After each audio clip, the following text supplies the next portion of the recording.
Here's a question for you guys. What's a Nintendo 64 game you remember playing as a kid? You know, probably Super Mario 64, Zelda Ocarina of Time, Kirby Crystal Shards. But I think an even better question would be, what's a Nintendo 64 RPG you remember playing as a kid? Probably not that one, but more than likely you said Paper Mario, and for a variety of reasons.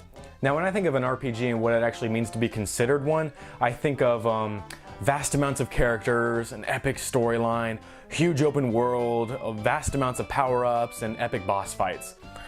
Now those are the 5 main criteria that make up the RPG formula: an in-depth story, an open world, lots of characters, awesome weapons, and epic boss fights. And Paper Mario is a series that models all that criteria to the T and cements itself as being one of the greatest RPG franchises of all time.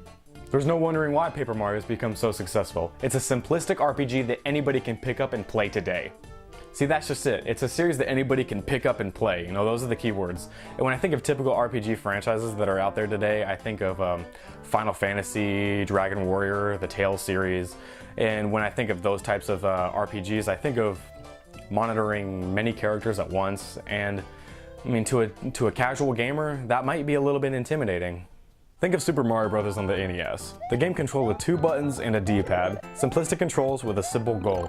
Now taking the formula and applying it to Paper Mario, you have likable characters, an awesome story, and a minimalistic battle system while only controlling 1 party member at a time. You know, it's pretty bare bones. Now going to a fairly recent game, New Super Mario Bros. On the DS, they stuck with the formula of having simplistic controls and using recognizable characters while having a simple goal of saving the princess, which is exactly what the NES had done back in 1985 and made the Mario Bros. On the DS one of the best-selling games of all time. And the Paper Mario series has been so successful that it spawned a mass amount of sequels on pretty much every Nintendo platform, and another spin-off series called Mario and Luigi, which is basically the Paper Mario gameplay we all know and love, but on the go. But I've never played those games before because if I'm on the go, I'm typically going to be driving or doing something else to occupy my time where I wouldn't really have time anyway to play video games. But basically the series first started out on the Nintendo 64 as Paper Mario, then the Thousand Year Door on the GameCube, Super Paper Mario on the Wii, Paper Mario Sticker Star on the 3DS, and Color Splash, which was recently released on the Wii U. But I'm not going to be talking about those games today. I'm going to be talking about the first 2, basically when the series actually played like an RPG. I mean, the other games do have RPG elements, but when you lose the fun battle system that made Paper Mario what it was, it just doesn't feel like a Paper Mario game to me, and I want to look at it through the eyes of my younger self when the series actually played like an RPG back in the early 2000s. My first memories of the Paper Mario series can all be traced back to my local Blockbuster. Yeah, remember those? And the used games section where you could purchase games they weren't renting out anymore. This is where a majority of my memories with games had taken place aside from my friend Brandon's place, but that's for another episode. I remember just looking at a small section of games and there it was, Paper Mario on the Nintendo 64, Thinner Mario, Bigger Adventure, which is what it said on the cover. I think I was about 5 or 6 at the time when this game had come out, and I didn't really have any other way of learning about when certain games were coming out. I mean, internet was also kind of in its beginning stages in my household, so I was kind of just walking to a Blockbuster and see what new stuff had been placed on the shelf. Now I knew about Mario, Zelda, and Mega Man pretty much from this one friend, but when I actually found a game that he had never even heard of before, that just really perked my interest in the game even more. Looking at the cover of the game, it looked kind of different from the graphics of Super Mario 64 that I was used to, but when it said paper in the title, I really didn't know what I was getting myself into. I just dived headfirst not knowing much about the game, but little did I know, I would shortly be instilling some of the greatest memories ever playing an RPG, and a Mario RPG at that.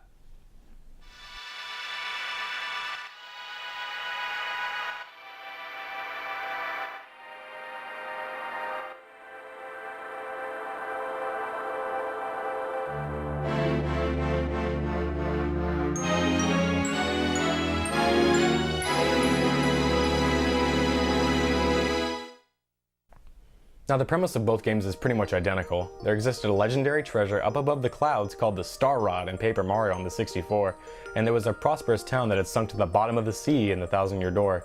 And in both games, it's Mario's job to stop the evil that threatens both civilizations, the stars being in Paper Mario, and the city of Rogueport and its people in the Thousand Year Door.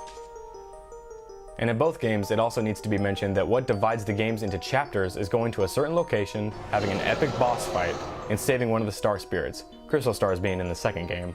Pretty basic premise, but it's done in such a fun way. With every chapter being completed, I just have that great feeling of accomplishment that comes with these types of games. Now in terms of locations you can go to, they both start you out in a main town being the hub, which branches out to various other parts of the world. From deserts to ice caps to massive entertainment expos in the sky. You pretty much can go everywhere. Now where the games really shine is the combat system. In the first two games, you take control of Mario and one other partner of your choice and defeat the enemies in a turn-based combat system using action commands, items, and a boatload of different kinds of badges to help aid you in combat. These badges can make Mario stronger, give him new abilities, or even make his attacks sound different using the effects badges. Heck, you can even look like Wario. Super Paper Mario on the Nintendo Wii wanted to bring back its classic style of running and jumping on enemies, the primary method of handling foes, while also still managing to keep some RPG elements such as leveling up as you acquire more points by defeating enemies. And finally, Paper Mario Sticker Star and Paper Mario Color Splash went back to its roots by utilizing turn-based combat, again using cards, which didn't turn out to be that much fun. And also left out gaining experience points after defeating enemies. Sort of. The substitute for star points in Color Splash are these little hammer bits that once you've collected a certain amount, your overall paint capacity will increase by a small amount. But still, I think we all much prefer the traditional turn-based RPG combat. Now I don't want to tell you too much more about these games. What I want you to do is actually go out and experience these gems for yourself. But you could play the other ones in the series like Super Paper Mario and Color Splash, but I just don't feel like they capture the true essence of what it means to be a Mario RPG. I mean, I can't stress that enough. The simplistic controls and the awesome story are what make these games what they are. That's what made them cemented into RPG history, is their simplistic controls and the awesome story. And the sad truth is, we're probably not going to see a game like this again. In an interview with Paper Mario producer Risa Tobita, I think I'm butchering that name a little bit, excuse me. But she basically said that she wanted to focus on having the turn-based combat on the Mario Luigi series and pretty much everything else be in the Paper Mario series. I mean, this is her first Paper Mario game that she actually took part in, and having the turn-based combat system only in one franchise really angered a lot of fans, and me included. I mean, why change what isn't broken? Why change the Paper Mario formula? Why can't we just have two Mario RPG franchises running at the same time? I mean, these are just a couple questions that I have, but I think that's what makes these games so special and so awesome to the fans, is that they kind of went under the radar, and now that we as a community have grown up, we can actually finally appreciate these games for what they are. And that's why we see these spikes in prices in some of these games today. I mean, look at Earthbound and look at Conker's Bad Fur Day, just to name a couple of examples. But we didn't really understand what made these games so special and unique back when we were kids, but now that we've grown up, we can actually give them the respect they deserve. I mean, what makes a Paper Mario game so special? Is it the characters? The hilarious dialogue? The enemies? The environments? Or is it just the overall charm that these games give off?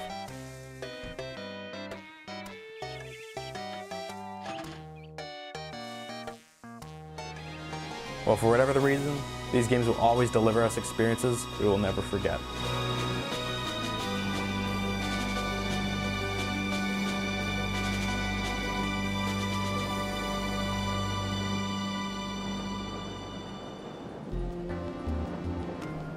Now, being able to actually find these games, you can pretty much find Super Paper Mario, Sticker Star, Color Splash, and all the Mario and Luigi games in any game store today.